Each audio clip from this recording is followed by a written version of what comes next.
What's up, guys? Orca's here, and today we got another video. Today we're going to be talking about the first 3 episodes of Tales of the Underworld.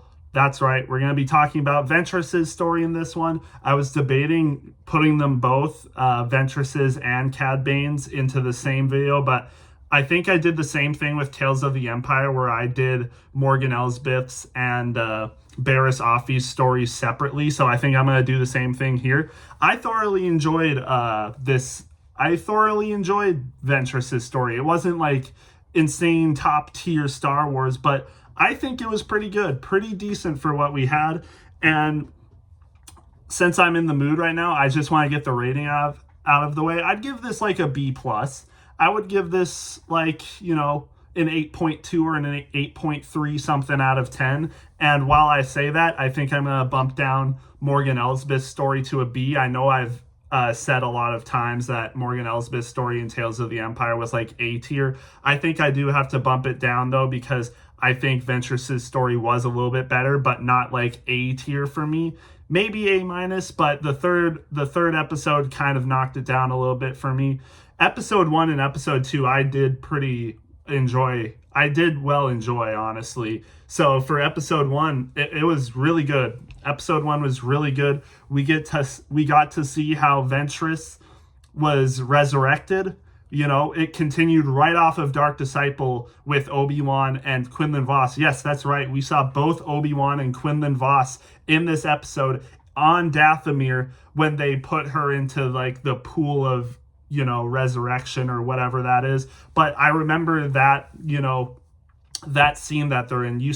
We've seen that before in the Clone Wars before, that place that they go to. And I'm pretty sure that's where, Ventress was made a reborn sister in the massacre episode of season 4, where the Dathomir witches get massacred. They were at that place when they, rebirthed her as a Night Sister. So we went back there. They laid her in the pool, Quinlan Vos and Obi-Wan did. And when they did that, Ventress was awakened by Mother Talzin. Mother Talzin was speaking to her. We didn't see her visibly, though. I wonder, you guys will have to let me know, was Dark Disciple after or before the Son of Dathomir? I don't know. I don't know in the timeline if Dark Disciple was before or after Son of Dathomir, because if that's the case, if Son of Dathomir took place before this, Mother Talzin is dead. She was killed by Grievous, and she's just speaking to her through the it kind of their netherworld, kind of like how the Jedi become Force ghosts. When Ventress dies, it's like they're in an afterlife as well, and Mother Talzin might be there with her. Either that or Mother Talzin is still alive. She hasn't died yet because the Son of Dathomir takes place after this, but I'm not entirely sure. So you guys will have to let me know. But either way, she hears Mother Talzin speak to her, and she is given 2 options. Either she can be rebirthed, she can be resurrected and live on the earth again, or live again, I guess. But she can be rebirthed. I don't know. I'm kind of rambling on, but she can be resurrected and be born alive and live on the earth, but she loses her heart's desire, or she can stay dead and she can be in the afterlife with all of her fallen Night Sisters and possibly Mother Talzin again. I don't know if she's dead or not yet. So that might be the case. I do think Son of Dathomir did take place before this, so Mother Talzin might be dead and in the afterlife, and that's why Ventress is able to speak to her.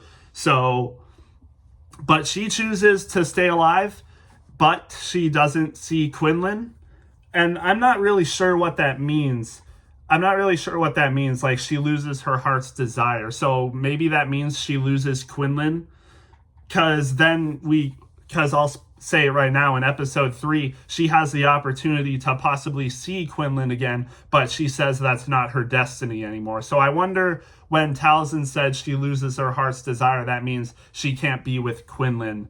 I wonder if that's the case, but it also makes me wonder, because when Lyko, the Jedi that we see, the young Jedi that we see that Ventress helps out, she when he mentions Quinlan, she's like, "What, Quinlan?" So it seems like she like wants to see him again. But then by the time we get to episode 3, it's like that's not her destiny anymore. So I don't know what that's all about. Maybe that's what losing her heart's desire meant, and she just realized that in the final episode of her, short story. I'm not sure, but yeah, I'm not sure how that works. But anyways, we'll get to episode 3, but in episode 1 we see that she has given up bounty hunting and she's living a normal life on this planet. I don't think it was Tatooine. It looked like Tatooine, but I'm not sure it was. But they're on Tatooine and she comes into contact with this Jedi. She noticed that he's a Jedi because he tries to do a force trick on the person that Ventress works with, but it doesn't work. But she notices the fact that he tried it, something is up with him. So when he's leaving and she sees the stormtroopers, she takes him back in. And when the stormtroopers come in, Ventress mind tricks them to go away. And then the person she's working with notices that, hey, there's a reward for the person that's hiding here. So she rats them out, but Ventress and the Padawan, the young guy, take them all down. And as they're trying to escape, they run into an Inquisitor. And that Inquisitor is very strong. I don't know if Ventress just got weaker or if that Inquisitor was like, one of the best Inquisitors in the Order, because Ventress was losing. Ventress was losing against that guy. And he knocked out the Jedi Padawan, the Jedi Padawan Lyko really easily. And he was dominating Ventress in that fight pretty much. But then Lyko, when the Inquisitor's distracted on killing Ventress, Lyko gets the 2 sabers that the Inquisitor knocked out of her and, takes him out with that. So again, good fight. I do want to nitpick here a little bit. I don't like the fighting animation of the modern animation. I don't like the modern animation fighting as much as I liked the old animation fighting. I noticed it even with Tales of the Jedi, Yaddle versus Dooku, that lightsaber fight. It just wasn't as good as some of the best Clone Wars fights. And same with this one, the fight between Ventress and the Inquisitor with the lightsaber duel. I just don't think the modern animated lightsaber duels aren't as good as the old ones. So that's a little nitpick though. I still think the action was pretty good. The lightsaber duel was still pretty good, just not as good as some of the best Clone Wars lightsaber duels in my opinion. So it's a little bit unfortunate, but still, I thoroughly enjoyed episode 1. It was so cool to see Obi-Wan, Quinlan, and Ventress on Dathomir and, continue the story of Dark Disciple and actually not retcon anything. Like, they actually explained how it worked, and it does make sense. Ventress, she is basically dead to Quinlan still. I don't know. We'll have to see what they do in the future. Maybe she will end up with Quinlan one day, but for now, that is not the case. And what Lyko said in episode 3 is like, you don't want to come. Quinlan could be there, and she's like, that's not my destiny anymore. So again, I don't know what's up with that, but maybe we'll get it explained, because I do think we're going to see more Ventress content in the future. And we'll just have to wait and see. And what basically the premise of this story is Ventress is trying to get Lyko to the hidden path, which we know is a path that Jedi take in order to escape the Empire and, be free and, not have to face any persecution basically from the Empire. They can stay hidden. So that's basically what they're doing. And by episode 2, Ventress goes to Coruscant, I'm pretty sure, because she knows contacts of people that could help her go to the hidden path. And those 2 people are none other than Lots Razi and Highsinger. And man, to see Lots Razi and especially Highsinger back, it was so good to see. Highsinger is so dope. I thought they were going to kill him in the episode. The tension was real, because I did think that Highsinger was going to die. So spoilers, I'm glad that he didn't. He did get cut in 2, but he was still fine. And Ventress and Lyko were able to get on their way. And that was also a good episode. They were basically what they were doing is they were trying to infiltrate a ship to get like an I am tripping on my words. An Empire's ship, a Star Destroyer, a Venator class ship. They were trying to get like plans from it. Lots Razi and Heisinger were, and Ventress and Lyco needed to get to the hidden path, so they struck a deal with Lots Razi and Heisinger. If they got the plans, they would get the plans for the hidden path or get information on the hidden path. But what happened was that Lyco and Ventress lost the plans for the Empire's ship, the Star Destroyer Venator class ship. So Lots Razi and Heisinger changed the plans, and they were going to take Lyco hostage to, get more money because he's worth more than the Empire's plans they were going to steal off of the ship. So they try to steal Lyco and, probably sell him off, but Ventress saves him. So that's that. And again, they were able to get better plans for the hidden path. So by episode 3, they're on the planet that helps people on the hidden path. But yeah, again, it was really cool to see Heisinger and Lots Razi again. Really cool stuff. The action of that was really cool, and Heisinger especially. And they did the lock thing where Heisinger is able to spin and shoot at the same time, just like he did in the Bounty episode in season 4. When that happened, I was literally like, "Oh, they did the thing." That was cool though. Heisinger was a beast in this episode, and Lots Razi really cool. I hope we get to see them again soon. It was really nice to see them again. And it makes it better because I just watched the Bounty episode recently. If you guys don't know Sector for Nerds, go check out his channel. We just did an episode on Bounty. He just made it today, actually, on Monday. He just released the episode review of that where I was with him. So, again, check that out, guys, on Sector for Nerds channel. Really good episode, in my opinion. Lots Razi and Heisinger really shined in that episode. So, again, I just watched that episode recently, so it was really cool to see them again in new content, and I hope we get to see them again in the future. Maybe they'll be fighting against them, the Jedi and everything in the future with, the hidden path and everything. We'll just have to wait and see. But then, again, we get to episode 3, and they're on the hidden path. They're on the planet where the hidden path is, and they run into this separatist. Person, a retired war veteran, it seems, that's relaxing on this planet, and they need to get water. So they go to this watering hole, but he warns of the threat of raiders, and that comes to be the case. But it's realized that this separatist guy and his granddaughter, I think, were stealing water from these people. So the Jedi, Lyco, comes to an agreement to, strike a deal with them. So, like, maybe they get money or they get a deal so that the guy doesn't stop stealing. And it was really cool to see that. It kind of reminds me of, like, the past history of, like, Americans and the Native Americans where, the Americans were stealing their land and all that, and they view them as animals and stuff like that.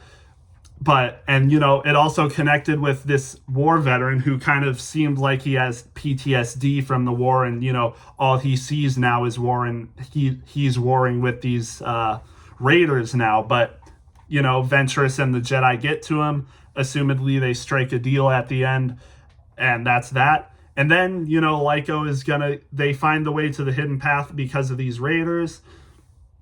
And as, again, like I've mentioned, Lyco is going to leave on the hidden path, and Ventress isn't going to come with him. So it sounds like, or looks like he's going to leave, but he ends up going back with Ventress, and it seems like they're going to be on an adventure together. So I do have some questions. Like, I wonder where this guy Lyco was when Ventress was helping Omega in the Bad Batch episode. I wonder where he was. Maybe he was just chilling on that planet somewhere and didn't really get involved with anything. But I would assume maybe they're still together by that time. I'm not entirely sure, but by the end of this episode, they're together. So, again, very interesting stuff.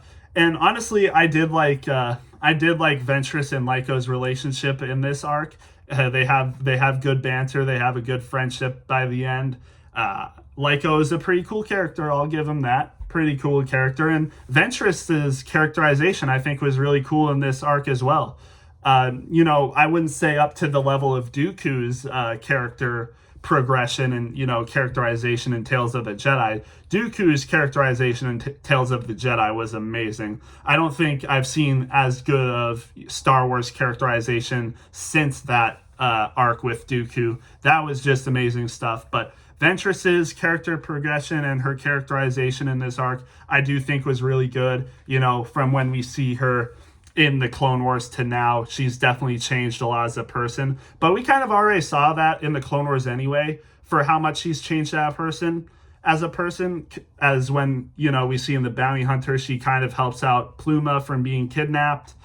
And then in season 5, she helps Ahsoka keep on the run when she was going to turn her in. But then her heart kind of changed when she saw Ahsoka's position, and she ended up helping her. And then when we get to the Bad Batch, she ends up helping Omega. And now we see her helping Lyko in this episode. And she still has like the same personality where she's like, not like soft and lovey-dovey. No, she's kind of, I don't know how you put it, but kind of like sassy in a way, like still has that, hard side to her where she threatens, and she does some things that are questionable still, but I liked her characterization. You can tell she's a good person, especially when she's helps out Lyko, and how she helps the retired separatist guy deal with his past about that, and his stuff with the Raiders and all that. So again, cool characterization for her. She was definitely for sure the highlight, as she should be, because she's the main character. But Lyko is also a really cool character. I like the separatist guy as well. And of course, Lots Razi and Highsinger were really good as well. Overall, I thought this was really good. It's really nice to see some refreshing Star Wars that we're used to. Because to me, this is what Star Wars is. This is what Star Wars is, not the Andor stuff we're getting out right now. It just seems so far separated from the Star Wars we all knew and loved. This really feels like Star Wars. And I am making this before I've watched the Cad Bane arc, so hopefully the Cad Bane arc is just as good as this, if not better, because again, I really did enjoy this. I would give this like a B+ or an A- for Ventress's arc. Really good stuff, and really reminds me of why I love Star Wars in the first place. So it was good to get back to stuff like this, and it's also refreshing to finally get a good dub like this for Star Wars, because it's been a while. Skeleton Crew, I think, was actually pretty decent. I'd give that like a B- or a B tier. That was really good, but it didn't really have what Star Wars we're used to, but it was a good story. I think this was a little bit better than that still. Again, I think Skeleton Crew was like a B- or even a B, but this was like a B+ to an A-, so definitely better than that. And, the best Star Wars we've gotten in a very long time, probably since the Jedi Survivor game. That was probably the best thing we've got recently, and now this is almost matched that, because I really like Survivor as well. This arc itself was close to that, so good stuff. I hope the Cad Bane arc is just as good, and I'll get recording for that. I'm not sure how I'm gonna release these. Maybe I'll release this tomorrow and the Cad Bane one Wednesday, because I've already made a video today for NASCAR. I'm not sure. I'll plan it out, but yeah, again, really good stuff. I'm excited for the Cad Bane arc, and yeah, we'll see you guys in the next one.